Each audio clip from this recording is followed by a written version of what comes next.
あなたの周りに怒りを抑えられない人はいませんか？ 1982 年、韓国南部の田舎町。穏やかな田園風景が広がるこの場所で、韓国史上最悪の事件が起こるんです。4月26日23時50分頃、現場である集落に武装警察隊が駆けつけた時、そこには恐怖の光景が広がっていました。路上や住宅の中に広がる鮮血、かすかに聞こえてくる悲鳴、そこら中に何人もの住民が倒れ、息絶えている様子はまさに地獄絵図。そしてあまりに凄惨な状況に息を飲むその瞬間にも、犯人は新たな犠牲者を求めさまよい歩いていたんです。そう、罪なき人々の命が奪われたのは一つの集落だけではありませんでした。犯人はまるでまだ殺し足りないと言わんばかりに夜通し歩き、行く先々で無差別に大量殺人を行っていたんです。そして犯人に一夜にして殺害された人数はなんとギネス記録に認定されたんです。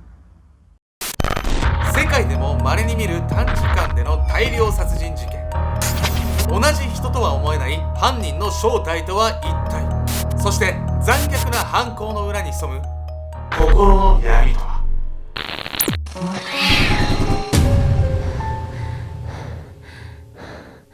おそうす、新宿御苑の大根のに特化した居酒屋美味しいよ、けんちゃんです。どこよそれ。新宿御苑のつけ麺屋さん美味しいわよ、めんこです。本日皆様にご紹介するのは韓国で起こった大量殺人事件についてなんです。なんとこの事件はギネスブックに単独犯による瞬間大量殺人犯としてね、もうねずっと29年も前だ載ってたんです。いやもうこれ最悪の記録をギネスブックに認定しちゃうってどういうことなの？まあ、そういうの載せない方がいいですよね。なんか更新したいみたいなねやつ出てきたら危ないからね。ちなみにね、この事件めちゃくちゃ後味が悪いんですけれども、まあ先にねお伝えしておくと、まあそのね、なんでこんな事件が起こったのか、そのねさまつから見ていきたいと思います。大量無差別殺人の始まり。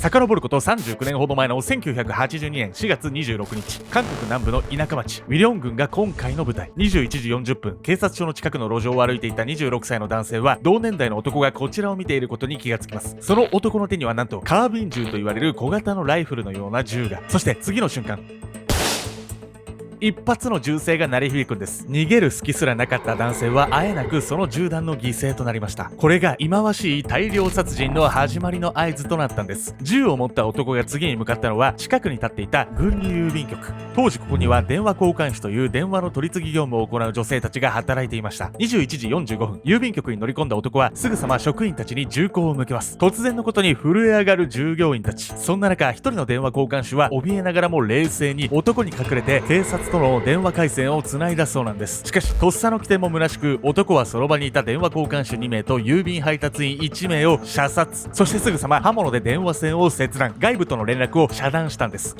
ものの数分で4人も殺しちゃってんじゃないのよ。あまりに手際が良すぎますよね。実はね、これにはねある理由があるんです。最初の犠牲者が出た頃から時を戻すこと約10分前、警察署の武器を入れた倉庫からカービン銃2丁と実弾180発、手榴弾7発が犯人によって運び出されていました。その手口は何の迷いもなくかなりスムーズ。なぜそんなにも手際よく盗み出すことができたのか、皆さんならもうお分かりですよね。そう、この犯人は現職の警察官だったんです。犯人の名前はウ・ポムゴン、27歳の青年でした。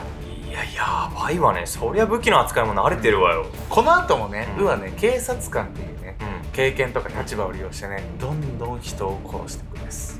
郵便局で3人殺害したウは、次は近くの住宅に侵入。家の中でウにカービン銃を向けられた人の恐怖は計り知れません。そして恐怖を与えたのもつかの間、ウは住人2人をあっさり殺害。わずか10分の間に6人もの命が奪われてしまったんです。その足は止まりません。次にウが向かったのは市場。特にこの頃から犯行がさらに大胆になっていくんです。賑わう市場に突如として爆発音が鳴り響きます。この音の正体はなんとウが投げ込んだ手榴弾。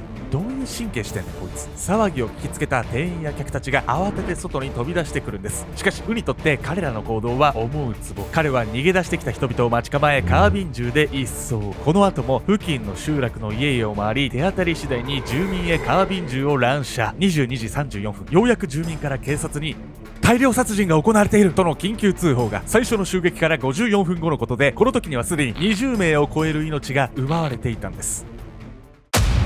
完全にタガが外れちゃってんじゃないの？この子少年の時どんな感じの子だったのって気になっちゃうけどね。その時はね、まっすぐ警察官になるっていうのをね、その時から志してたんですよね。いや、そんな純粋な子に何があったのって思っちゃうよ。実はね、やっぱ家族のうん事情、家庭環境っていうのが、うん彼のね、その心情を含めて、暗い影をね、落としていったんです。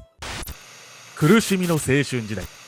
1955年2月24日、プサン市、ウは4人兄弟の3人目として生まれました。父親も警察官で、ウが生まれた翌年には警察署長に就任する優秀な人物でした。そんな父親はウにとって憧れの存在。幼い頃から将来はお父さんのような立派な警察官になりたいと語っていました。幸せな幼少時代を過ごしたウは、中学生になっても警察官の夢を抱き続け、勉学に勤しみます。しかし彼にとって大きな転機が訪れるんです。一家の大黒柱だった父親が重病にかかってしまいます。ウの家庭は子供たちにかかる学費だけではなく、父親の高額な医療費もかかるようになり、次第に貧困に追い込まれていきました。それに伴うように平均より良かったはずのウの成績も低迷していくんです。そして1973年、ついに自宅を手放し、家を売ったお金を父親の医療費に充てるようになります。人の家を間借りして生活し、父の回復を祈る日々が続きます。しかし翌年の1974年、ウが高校2年生の冬休みに父親は息を引き取ります。その翌年にはウはガラスの破片で手首を切り、自殺を図るほど精神的に病んでしまうんです。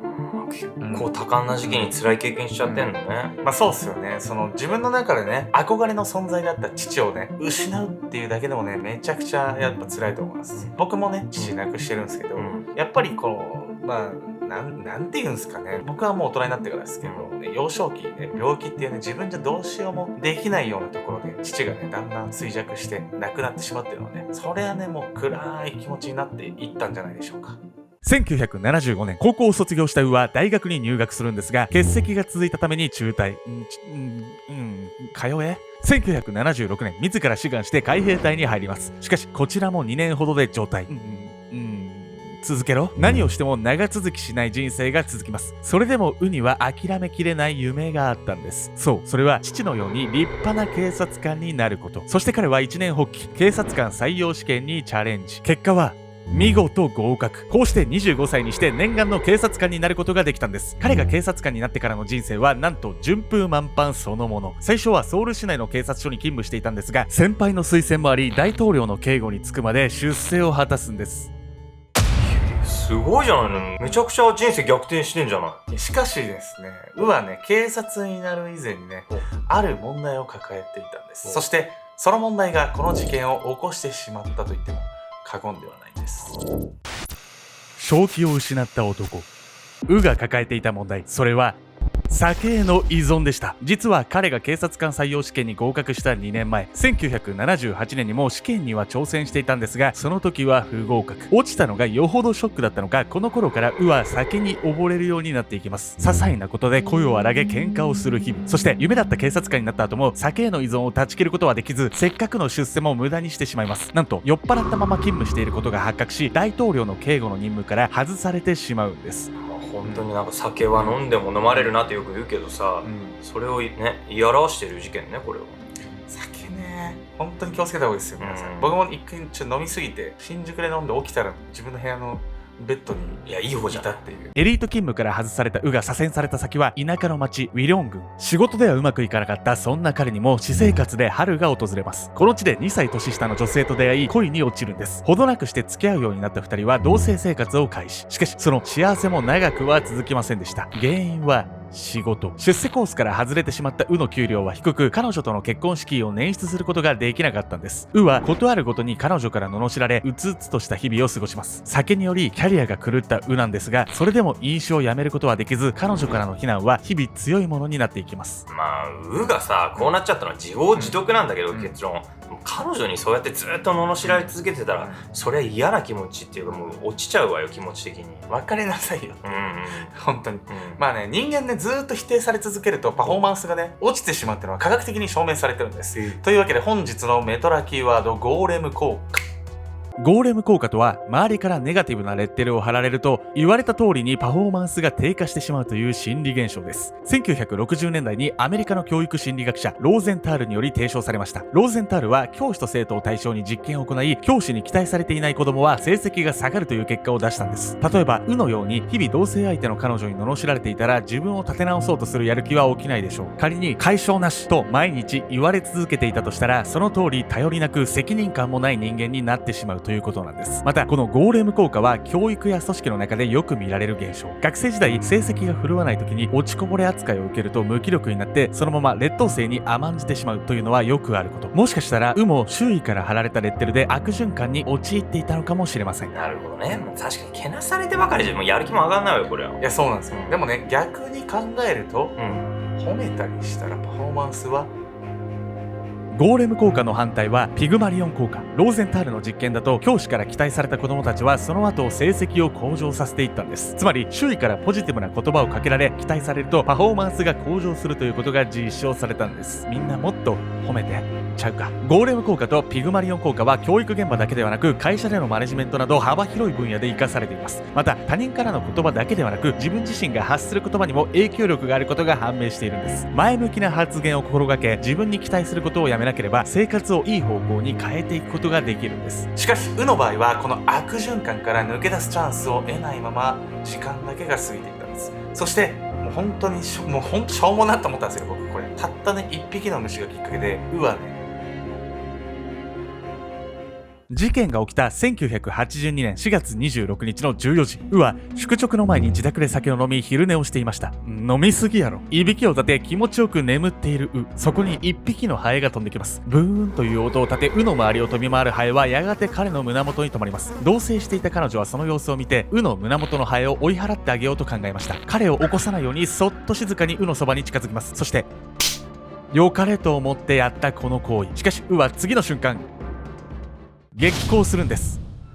からしてみれば気持ちよく寝ていたのに急に胸を叩かれて起こされたのと同じこと。驚いたは彼女の説明もろくに聞かず怒鳴り散らしました。言い分のある彼女は反論し激しい口論にヒートアップ。怒りに任せて彼女はに決定打となる一言を告げます。あんたはみんなから評判悪いのよ。ひでえな。そう言われたはカッとなって家を飛び出してしまいました。向かった先は警察の支所。到着するなり武器庫に入り込むと先ほどの鬱憤を晴らすかのようにウイスキーを煽るように飲んだんです。そして泥酔状態に。その後宿直のため勤務先の警察署に出向くんですが、なんと途中で勤務を放棄。19時30分頃は泥酔状態のまま自宅に戻り自分に暴言を吐いた彼女に殴る蹴るの暴行を働くんです。暴行の被害は彼女だけにとどまらず止めに入った彼女の親族にも流血するほどの暴力を振るったんです。それでもなおの怒りが収まらず家中の家具を破壊。これで終わればまだ良かったんですがそうはいきません。家を出たは兄弟と落ち合いさらに酒を飲みます。この時点で完全に正気は失われていました。武器庫に忍び込んでカービン銃や手榴弾を盗み犯行に及んだんです。